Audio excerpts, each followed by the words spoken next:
ስልክ አትደውልልኝም፣ ቴክስት አትመልስም። ደውዬልህ ብታነሳ እንኳን መልሼ ልደውልልሽ ነው የምትለኝ። ታዲያ ያለሁበትን ነግሬሽ የለ እንዴ? የፈለገ ነገር ቢሆን ስልክህን አንስተህ አንድ ቴክስት መጻፍ ያቅታል? ስለከበደኝ ሳይሆን በቃ ስላልተመቸኝ ነው። ጭራሽ እየተበሳጨ ነው።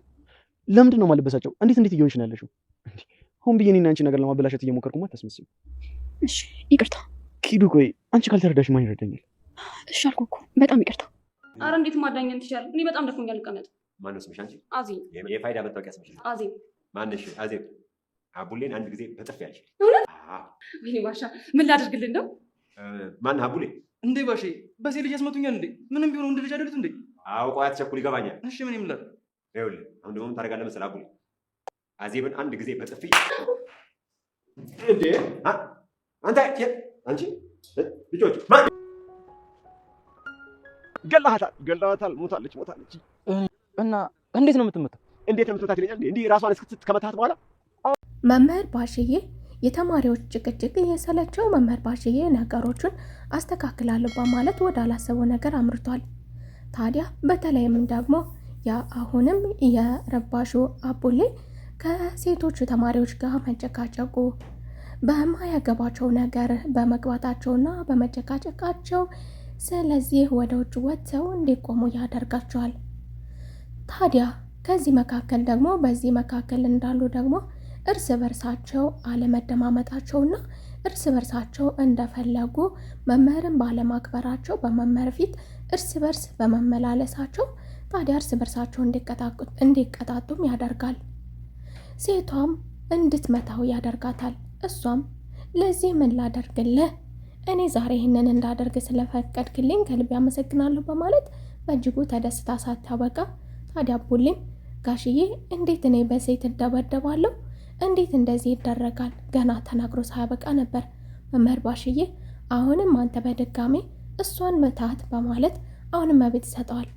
ታዲያ የለመደበት አቡሌም እንዳትነቃ አድርጎ አሁንም ድርምስ አድርጓታል።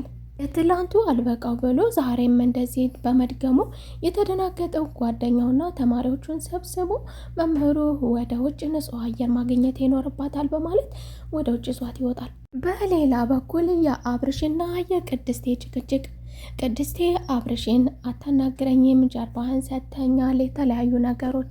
አብርሽን ምን አደረግኩሽ? ልትረጅኝ ይገባል። ምንድን ነው የምትጨቃጨቂው? በሆነ ባልሆነው። ቅድስቴም በፊት በየቀኑ በየሰዓቱ ታይን ነበረ። ጠዋት አግኝተኝ በድጋሚ ማታ ሳታይኝ አታድርም ነበረ። እንዲሁም ደግሞ ስልክ በየ2 ሰዓቱ ስደውልልኝ ነበር። ዛሬ ላይ ደግሞ እኔ ሆኛለሁ ደዋያዋ፣ ስደውልልህም ምክንያት ፈልገህ በመዝጋት ደግሜ እደውላለሁ በማለት በዛው ዘግተህ ትጠፋለህ። ታዲያ ምንድን ነው ጥፋቴ ትላለች። አብርሽም ይህንን ነገር እንደ ጭቅጭቅ በማድረግ ከቦታው ብድግ ብሎ ይሄዳል። ሰላም ጤና ይስጥልኝ ውድና የተከበራችሁ የቻናል የቤተሰቦች እንደምን አላችሁ? ሁላችሁም በያላችሁበት የዓለም ዳርቻ ሰላማችሁ ብዝት ይበልልኝ። ለቻናሉ አዲስ ከሆናችሁ የደወል ምልክቷን በመጫን ቤተሰብ ሆኑ እያልኩኝ እንዲሁም ቪዲዮን ከየት ሀገር ሆናችሁ እንደምትከታተሉ ኮሜንት ስር አሳውቁን። ለቻናሉ አዲስ ከሆናችሁ የደወል ምልክቷን በመጫን ቤተሰብ የሆኑ እንዲሁም ሌሎች ዘንድ ይዳረስ ዘንድ ቪዲዮን ላይክ ማድረግ አትርሱ። በሌላ በኩል አንገቱን የሚደፋው አቤል ያልተቀየረው ከእኑ ሀገር መልቀቅ በኋላ ቅስሙ የተሰበረው አቤል በአሁኑ ደግሞ የምትቀራረበው ቤቲ በዚህ ጸባዩ ታዲያ አሁንም እየተቅለሰለሰች ወደሱ ቀርባ ነበር። አቤላ ግን ፊቱ ሊፈታ አልቻለም። በአሁኑ ሰዓት የምፈልገው የሚያዳመጠኝ ዝም የሚለኝ ሰው ነው፣ ማንንም ማናገር አልፈልግም ቢላትም ቤቲ ግን ከሱ ጋር መቀራረብ የምትፈልግ ትመስላለች። እንግዲህ እሱ ደግሞ አንቺ መቀመጥ የምትፈልጊ ከሆነ በትህትና ብታናግረውም አንቺ እዚህ መቀመጥ ፈልገሽ ከሆነ እኔ ሄድልሻለሁ። ታዲያ እሷን መለስ ብላ ለዚህ ደረጃማ ከሆነ እኔ ሄድልሃለሁ። ታዲያ በሌላ በኩል የአብርሽና የቅድስቴ አለመግባባት፣ አብርሽ የምትናገረውን ነገር የምትጠይቀውን ጥያቄ በሙሉ ወደ ጭቅጭቅ በመውሰድ በመማረር ካጠገቧ ብድግ ብሎ ይሄዳል። ታዲያ ቅድስቴም እሱ እንደዚህ በመለወጡ በፊት የነበረው እንክብካቤና አሁን ላይ ያለው የሁለታቸው መራራቅና እንዲሁም ደግሞ ክፍተታቸውን ጀርባ መሰጠቷን ስታናገረው ስላለው ነገር ቀንሳብኛል በማለቷ ደግሞ እንደ ጨቅጨቃ በመባሏ እንግዲህ አብርሽ ያለችበት ቦታ ቁጭ አድርጓት ጥሏት ተነስቶ ሄዷል። ታዲያ ቅድስቴም እያለቀሰች አዝና ተጨናንቃ በተፈጠረው ነገር እጅግ አዝና እያለ ዳግምም ከመምህሩ ከጓደኛ ጋር ይበቃል፣ ከዚህ በኋላ እኛን ተውን ለብቻችን በመባሉ ከነሱ ርቆ የነበረው ዳግምም ታዲያ ወደ ቅድስቴ ይሄዳል። ቅድስቴ ብቻዋን ተቀምጣ ወዳለችበት ቦታ በመሄድ መቀመጥ እችላለሁ ወይ በማለት በትህትና ፍቃድ በመጠየቅ አብሯት ቁጭ ይላል። ታዲያ ቅድስቴ አዝና ተበሳጭታ ተደናግጣ እያለቀሰችም እንደነበረ ተመልክቷል። እሷም ነገሩን ለማስተባበል ብትሞክርም አላለቀስኩም ብትለውም ነገር ግን እሱ የፊትሽን እንባ እንጂ የጠረግሽው የውስጥሽን ሐዘን ማንበብ እችላለሁ በማለት እንግዲህ ተቀራርቧል። በሌላ በኩል እዩ በመንገዷ እየሄደች ከኢዙ ጋር ትገናኛለች። ታዲያ ኢዛናም አንቺን ማየት አልፈልግም፣ አንቺን ማግኘት አልፈልግም። ታዲያ እዩም ይቅርታ ጠይቄያለሁ ከነ ጆሲ ጋር ከተለያየውም በኋላ በተደጋጋሚ ይቅርታ ጠይቄያለሁ። ጆሲ ገንዘብ ስላለው ከሀገር ቢርቅም ነገር ግን እሷ ደግሞ አንድና አንድ በተደጋጋሚ ይቅርታ ጠይቄዋለሁ፣ ከኔስ የምትፈልገው ምንድን ነው ብትለውም ኢዛና ምንም አልፈልግም ከአንቺ ውልቅ ብለሽ እኔን ወደማላይበት ሀገር አንቺን ወደማላይበት ሀገር እንድትሄጅ ነው ቢላትም እዩም ጆሲስ ቤተሰብ ስላለው የሚሄድበት አማራጭ ስላለው ሄዷል። እኔ ግን የሚሄድበት የለኝም ሌላውን ነገር ለማድረግ ለይቅርታም በተደጋጋሚ ባጎነበስም ነገር ግን ይቅርታ አድርግልኝ ይሄንን ማድረግ አልችልም መሄጃ የለኝም ብላለች። እንግዲህ ኢዛናም አስመርርሻለሁ ራስሽን እንድጠይ አደርጋለሁ የሚል ፉከራ ቢነግራትም እዩም አንተ ሳትሆን እኔ ነኝ። እንግዲህ እዩ አሁንም አልበረድላትም። ያለውን ነገር ወይ ብሼ አሳይሃለሁ፣ ከሁለት አንዳችን ማን እንደሚማረር ማን እንደሚያስመርር አሳይሃለሁ በማለት እየሆንም ፉከራዋን እንደቀጠለች ናት።